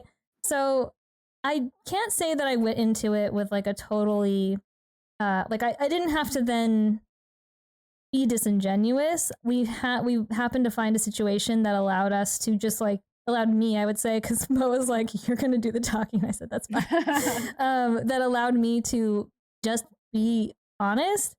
And I think because I had that in my mind where I was like, I don't have to play some game. I really can just go in there and be honest. I'm going to be strategic about the order in which I provide information and like the cadence in which I provide it, and like at which point in time in the conversation, and that's going to stress me out. But at least I can be honest about the situation. The situation being like an identical car with same mileage and everything is also available on like one of those sites in the area for a lot less money. And it's just like is on a hold right now. So we're basically waiting for that hold to release so that we could probably, hopefully, go get it. But we were trying to leverage that situation and be like, hey, we can wait and get it for cheaper. It's just if we can get it sooner and you want the business, here you go. That was kind of like the general angle. But I really had to like pump myself up, even to just present that very honest information because I just like, I'm like, I don't want to. Oh, I can't go. There are places that are like, we match prices if you can find a lower price. Like, and I'm just like, I'll never, even if I can't even do that. I could never do that. And luckily there are people in my life who, you know, can do things like that to help save me. Like, but yeah, I know last time I brought my friend with me and she did the talking for me for my current car. Cars are the actual worst because as you know, we were talking a little bit about this and I'm so proud of you. I think that you did that's huge. It is a growth. It's because the thing is it's nonstop. Like you think that you've gotten a price and then you start like filling the paperwork out and they're and then there's like and fees there's and taxes and add-ons and all these different, and you're they have you in like this negotiation anxiety trap that capitalist poison that infects everything. Honestly, cars and car sales, and I mean that's a whole rabbit hole, man, that I really it's a racket. It's a racket, man. I know. Why? How come we are still producing cars? Do you ever drive by like car lots and stuff and see so many cars that are just there? And you're like, we were there. I was like, holy shit, there's so many cars. Why? I don't want you here. Like, I don't want. Where are you gonna go? You exist. You are in existence. Like, this is a very sentence from you. Cars. Well, so that happened, and we might not. It might have to happen again. Honestly, I'm not sure, but and that's actually, you know what? Yeah, that's an anxiety I have, is because if this one that we're waiting for to release or whatever, if something happens to where we aren't able to do that, then I'm like, well, then there's a possibility we do have to do a dealership thing again, and I just don't want to at all. But no, but well, like, let me see if I can find. There's some research. Like I was telling you that I saw something about this guy was saying like, negotiate your price over email, do and get it in writing and settle. Yeah. Because we were like, I'm considering, maybe Mossy, my car is going to potentially I might move on from her. She's wonderful. And, you know, She's wonderful. She's served you well. she has been great. But I mean, she's fine. And honestly, I can't actually justify it because the only thing I can justify is the fact that like there are no safety features. She's basically like a, you know, just a box with an engine, and she might as well have roll down window, like manual roll down windows. Like um there's not much going on. And I love her, but I realize that there's like a lot of good things that come with the newer cars when it comes to safety. Yes. So anyway, I was doing research as well, and apparently it's one of the things you can do is do all your negotiating over email. Huh. I did not know that. Get a final price, and like make sure you have a price.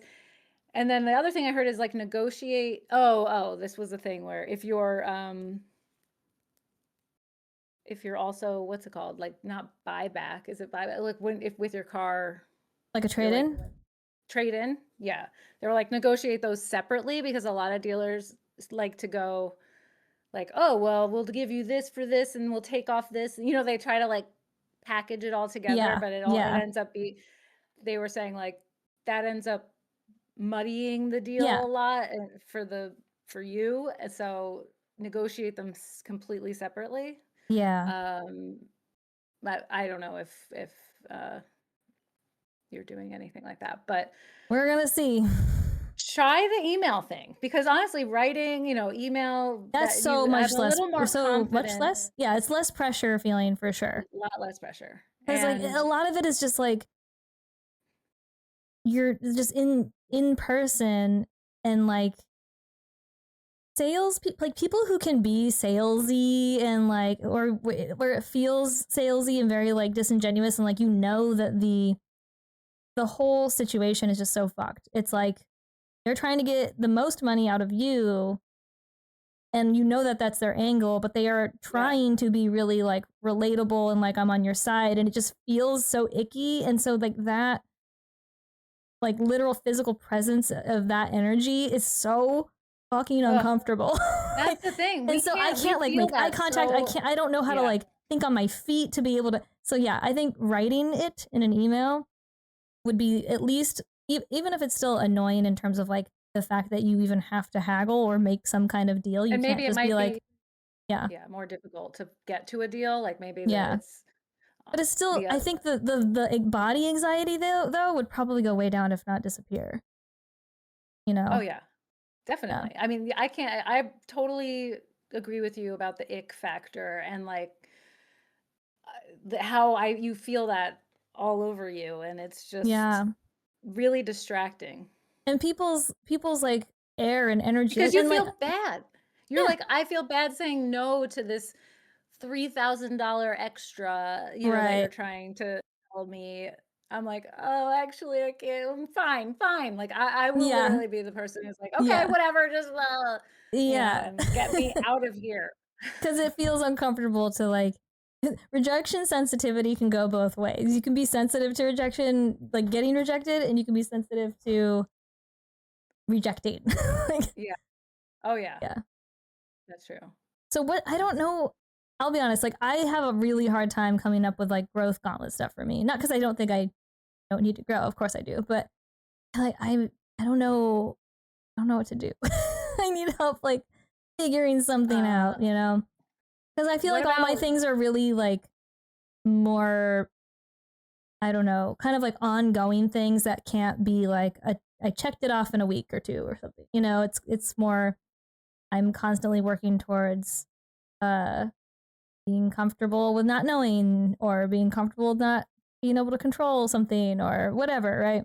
I'm trying to think of something like guitar related, but I don't think it's just like, oh, I'm gonna noodle on my guitar, like, no, you know. You know what? Okay.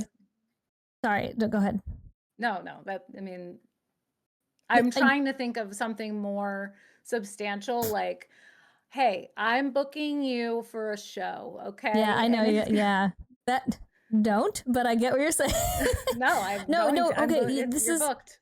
This is good, because I have had a thing that I actually did it once already and then scrapped it because new information came out and I decided I wanted to do it differently, and then I haven't done it again. But I really had, I wanted to, and then have gotten discouraged away from, and then I'm now interested again in recording a tutorial for a song. Right. So Yes. maybe that's, and I mean, yeah, I think maybe that needs to be my goal.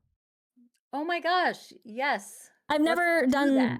done that. I mean, I did it once again, like with the intention of like putting it out there on YouTube or whatever, but We can even break it down, like, if it feels too much, because especially since we're gonna try and do these, we're going to try to do yeah. them every 2 weeks now, Yeah, yeah. guys, just we'll say that again, we'll talk about that more later, but, Mhm. um, so it might be like, okay, that's a little daunting Yeah, to say I'm gonna finish this thing, but right. But I let's, can make like, progress towards it. Like I can yeah, break it plan down, but out like yeah, like you're outline it accountable and now. Like, you're accountable, and yeah. I will hold you to it. Okay, thank you. The people will. The people the people will keep me accountable. It's you. I You're the think people. you should really I know we've talked about that before, and I remember feeling like, "Oh my gosh, yes, you need to do this." And then it just sort of fizzled away. Yeah. Yeah, okay. But That can be that that. is it. That's it. That Write can it be down. that. Mhm. Okay. It's already written down. It's like forever in my to-do list sort of thing. It is written down, unfortunately.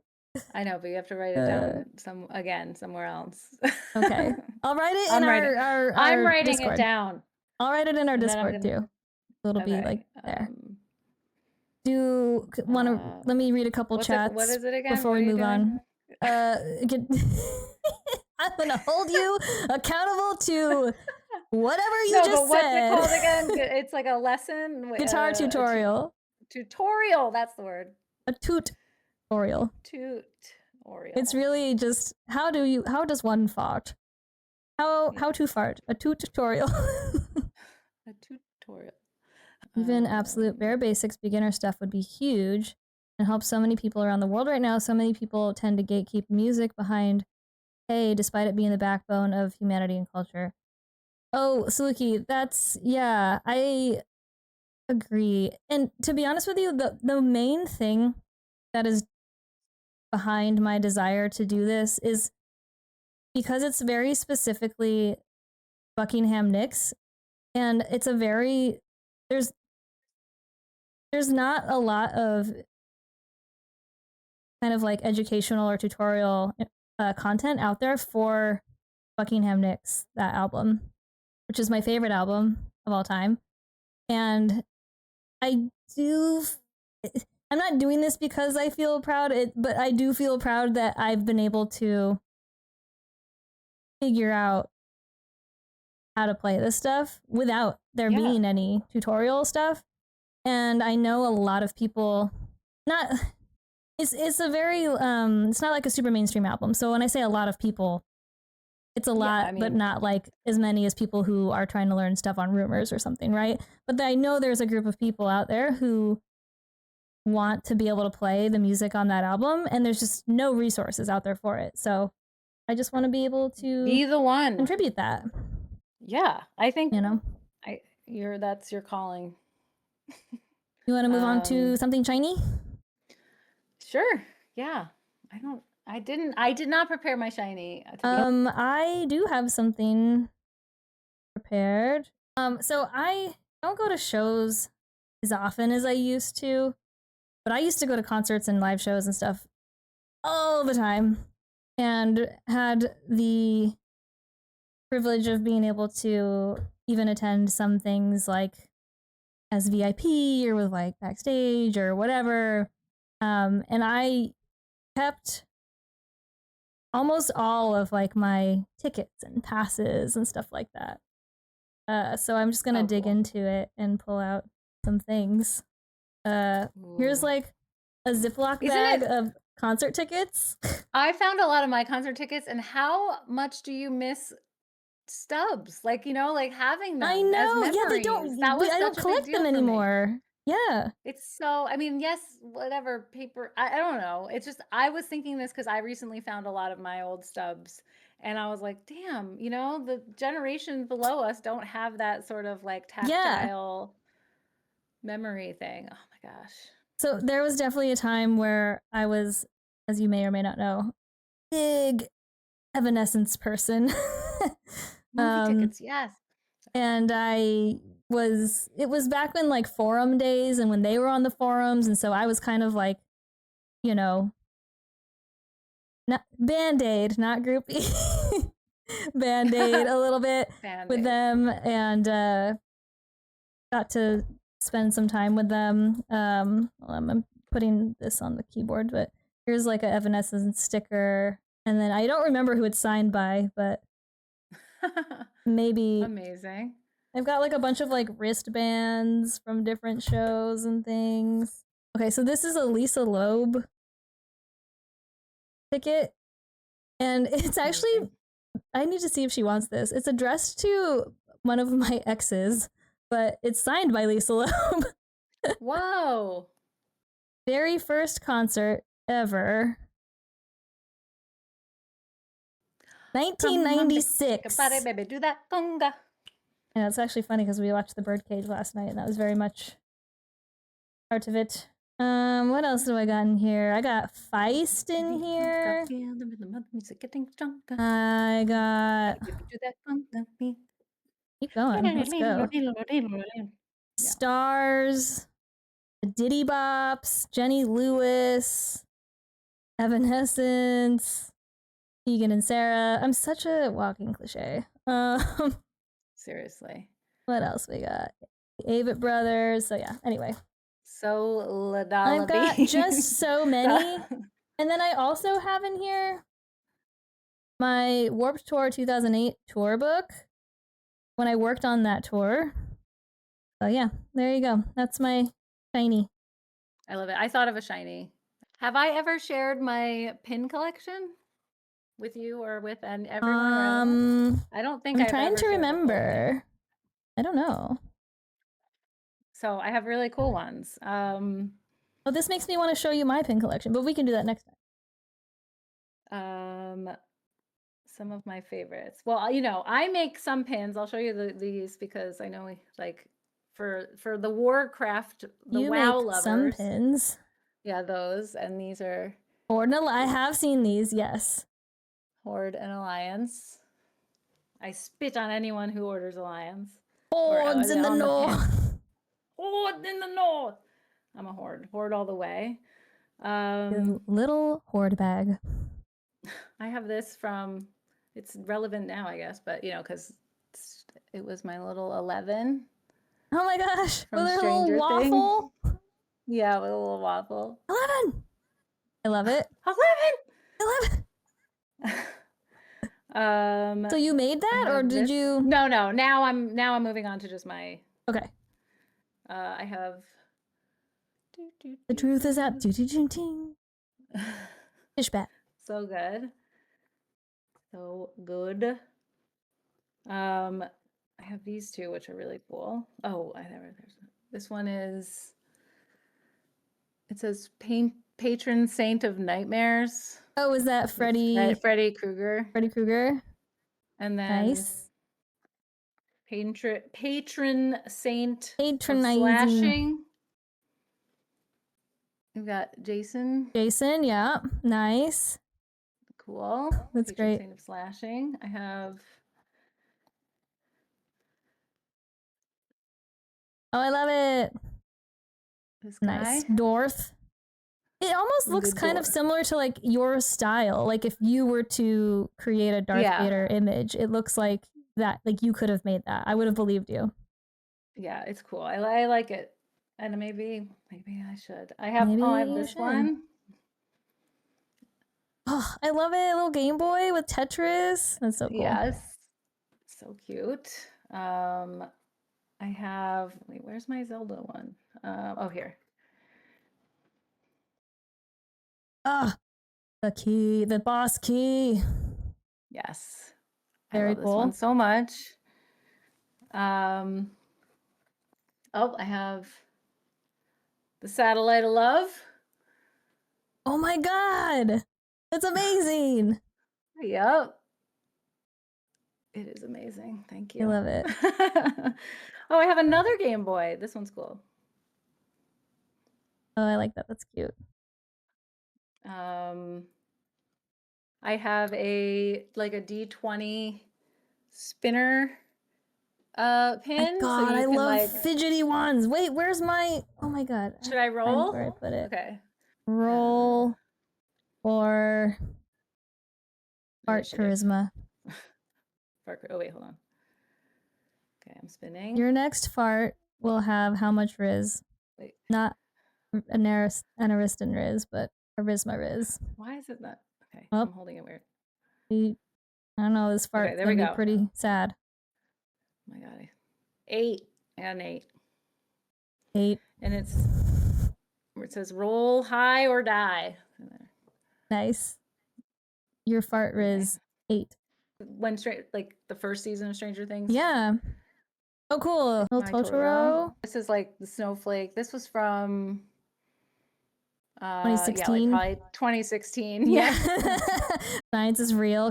Introvert. Cute. It says Comics Forever. Oh yeah. I think I have seen that one.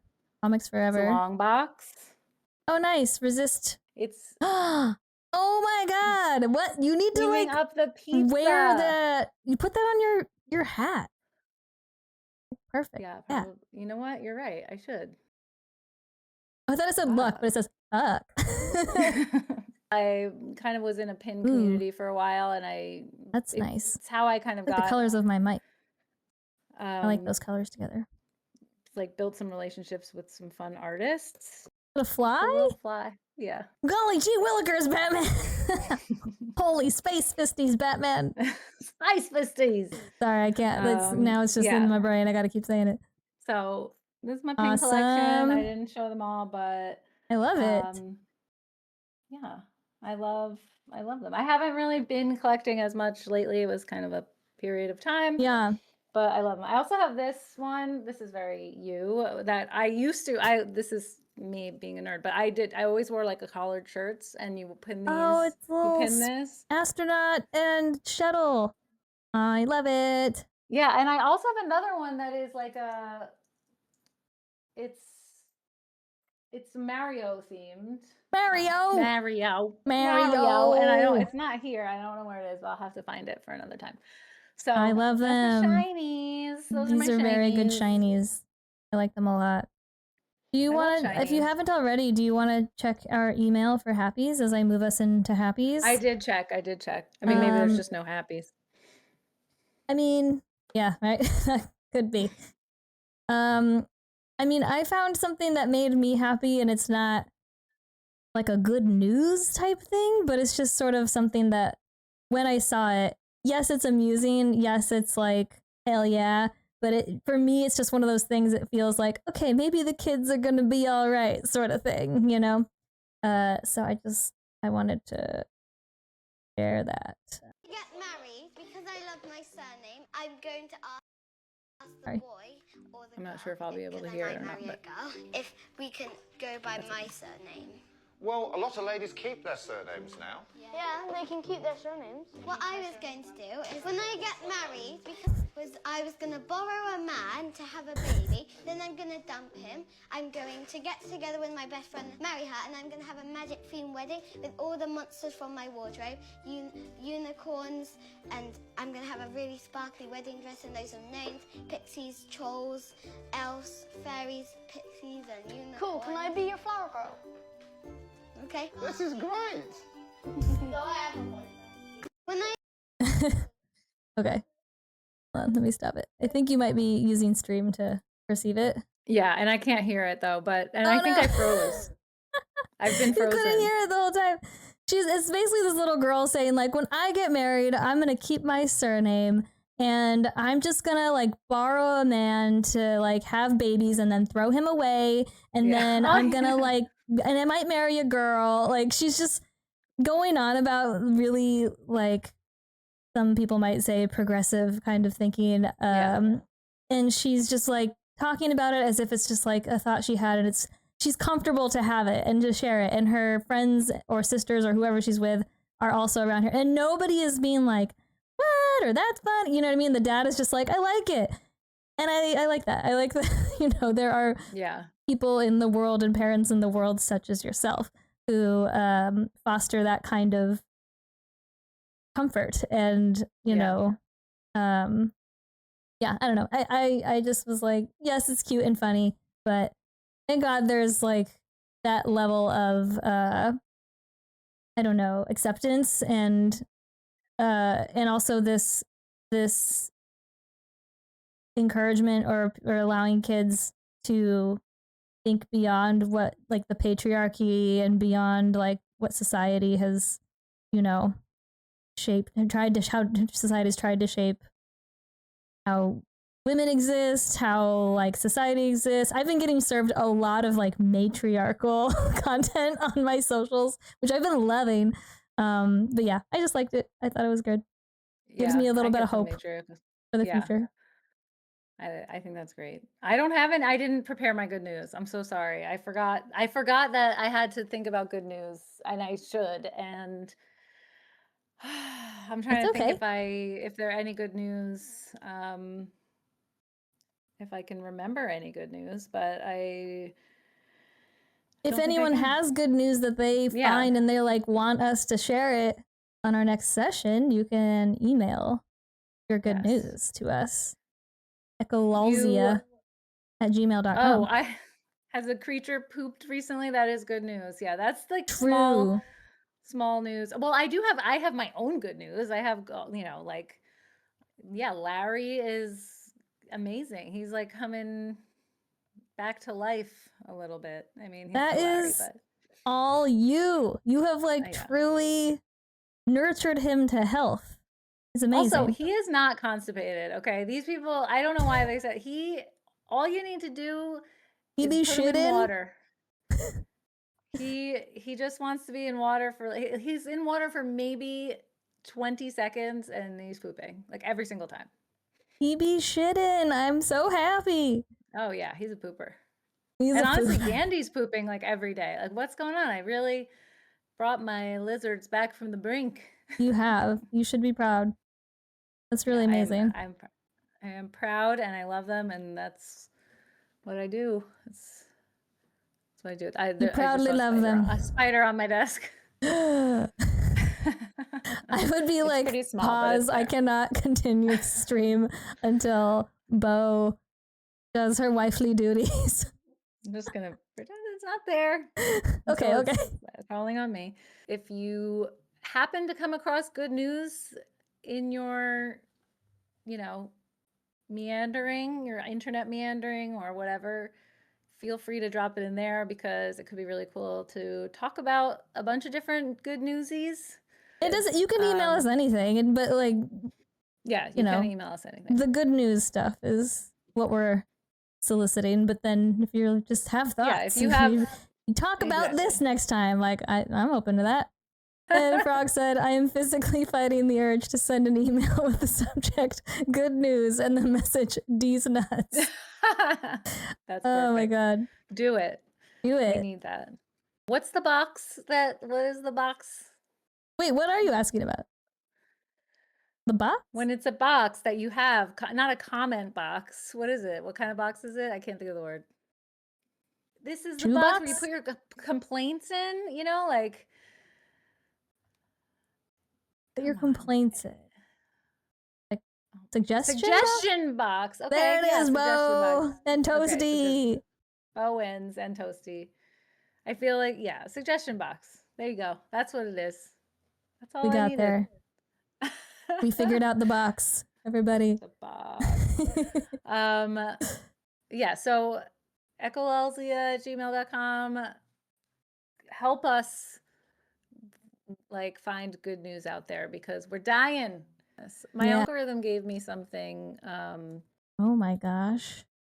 The algorithm gave me this, and so that just came to me in terms of like it's not good news, and it's not necessarily these are not necessarily the ideas that we were having for this section. Like we wanted, I mean, I think cute things are finally, I mean, are going to be okay, but it's really like trying to counter all the bad news with some good actual news. Yes. But I personally failed. I guess we both failed in a little bit, but you failed too. Oh wait, Jack, you're frozen. Why are you frozen? Oh no. Maybe it's when you play something else, I freeze, because that happened before when you're playing the other video. So okay. Let me see. Yeah, you are frozen. What? Yeah, that's okay. I don't like the fact. Here, we'll just put it over you. Yeah, put it over my face. This over you. Okay, let's perceive this video, friends. When we got Cubby, he was so young. He's got Cubby? health issues and things that we would have to worry about because of this his precious autism. creature. What you can do with his name? Tub of Love. Tub's a million. Tub's a million. Tubbo Stubbo. Wubbo boy. He was a very lethargic little horse. He had no energy. Oh my god. Is he full grown? Where we were quarantining him in the garage in a tiny. stall. And so the first thought was, you know what, let's see if we can get something really big and bulky that he can. Oh my god, the cuddling with a bear. Are you kidding me? We tried putting a big teddy This bear in there for 1000% comfort. counts as good news. We need this Very short-lived content. Holy because shit. It wasn't long after that we would bring him in so he wasn't getting too cold. And I think that was the game changer. Too cold? You need to obviously knit him a fucking sweater or like bodysuit. This is how this is Splinter, by the way. This is just Splinter. Oh. He started to, I think, not feel so alone. And we started to see a little bit of a change in his attitude, and his eyes started to seem brighter. Oh. These sounds. Within a week, when he I was have always walking said that, around just while little I man. was sitting on our front steps, and he kind of got a little burst This of is 3 energy. minutes And I long, was like, and I will Yeah, watch you don't all have to 3 listen to minutes the of whole. it. You don't have but to. We don't have to. We but can I put, wanted we you can to see this tiny share it in horse. chat, but There's no way. oh my god, this creature. Okay, I'm gonna pause. Oh my god, I can't. It's so difficult to cut away from this incredible creature. Okay, we're gonna pause it. I'm gonna put the link to this in chat, or Bo already has. Thank you, Bo. Okay, you're no longer frozen. Yeah. Yep. Approve. 100% need more wholesome, incredible little creature content like that. I think that counts as good news. The good news is this creature exists and we can pursue it. So freaking cute, tiny horse. Tiny. Yeah. So that's a full-grown horse? I think. I don't know, but is it like? I don't know. I don't want to make it negative. Like, was it bred to be? Is it miserable? I mean, I don't know, but it's so cute. It exists now, so it needs care and love and adoration. Yes, we love it. Oh my god, thank you for sharing that. In conclusion, well, we're gonna do this more frequently, yeah? Yes. In conclusion, yes. I think that we should do it every 2 weeks, and like obviously with a little bit of wiggle room, because we have to find a time that works for both of us. I think we're still committing to like Sundays, right? Like this feels like a good day that we can do consistently when we it's a good do it. Chatty shrank day, Sundays, think about your week. Every fortnight. And then we'll see how we go from there, because I think that like by doing it more often, the cycle of these things, like the setup that we've built, will be more useful and also more pertinent, because I realized at some point in this between 1 and 2 it was too long, we don't have the opportunity to kind of like get into a groove with it if we're just like having these big breaks in between. So I think that we should stick with it. So we're gonna push it a little bit closer, and then if we can, whatever, that's what it's gonna be. So stay tuned. We didn't put a date in the calendar, but do you want to? We can tentatively, sure. March 8th. Let's see. March 8th. Yeah. I was accidentally on AM when I was putting it in the calendar, and I was trying to put 2 p.m. in it, because that's what it is for East Coast time. But it was not letting me, and I was like, what the hell? And it's because 2 a.m. does not exist on Sunday. Oh, that's crazy. Yeah. That's It's see, a construct, time is a construct. man. It's all a construct. That's what I'm saying. It's so it doesn't nothing is anything. Everything is absurd. Would y'all ever consider a guest segment? Yes, I would. I think that would be a really cool thing to add into it. So, yeah. I mean, my goal personally is to be doing this every week, and finding a time and get into it and get into a groove. And agree. Just be more committed, and I think it can only get better if we're really committed. So, not saying me, of course. Yeah, okay. Kitty, first guest alert. First guest will be Ms. Kitty 456, date TBD. Because she's forcing herself upon us. Definitely not forcing her way. New segment, Kitty Corner. Oh my God. Kitty Corner. Kitty Corner. She's just diagonal. Okay. We got a backlog already of folks who want to be a guest, so I think we could talk about it, and we maybe want to get into a little bit of a groove before we start adding more into it. Adding guests. But I'm very interested in the concept. Yeah, we'll do that in the future. Long time listener, first time caller situation. Yeah, long time listener. 1 month. Yeah, so it's gonna be more recent. This is our sweet, sweet podcast, baby. sweet podcast, baby.